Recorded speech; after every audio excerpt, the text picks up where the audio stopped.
I lost 2 projects lately.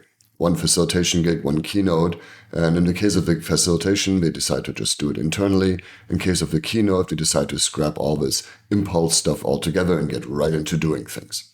Now, I totally get it, right? Costs are tight, everybody is worried about money, and an external facilitator is expensive.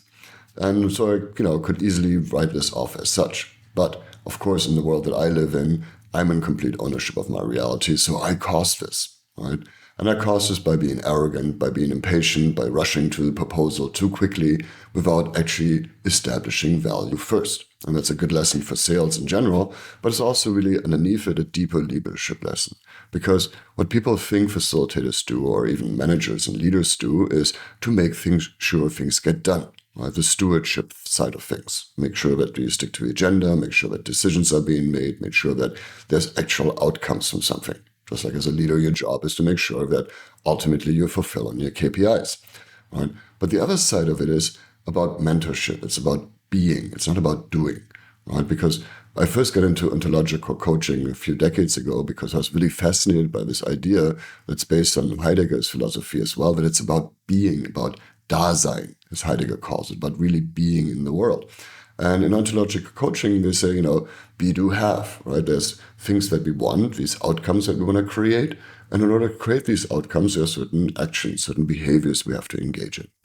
But depending on who you are as an observer, you might or might not have certain actions available to you. And if I want to generate different outcomes, and this is especially important in the context of innovation or transformation, if I want to create different outcomes, I have to have completely new actions. But these new actions might only be available to me if I shift who I am as an observer.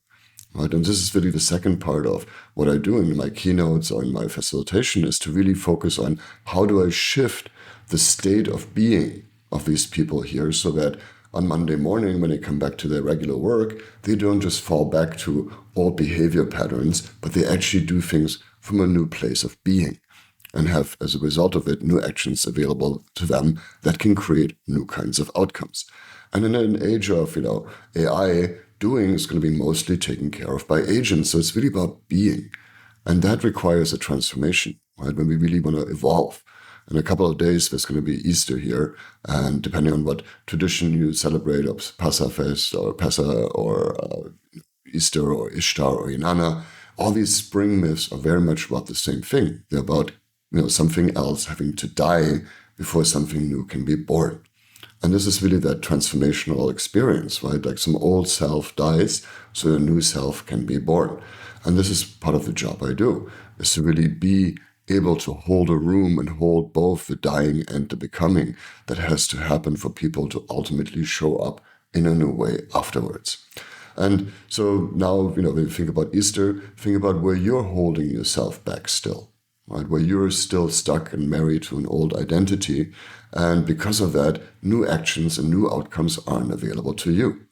Right? So think about where is the shell that needs to be cracked here. Right? Where's the shell that needs to be cracked so that the seedling can come out, the new life can emerge. Right? So, because in this today's world, it's going to be more and more about being rather than doing, because the machine can do that now.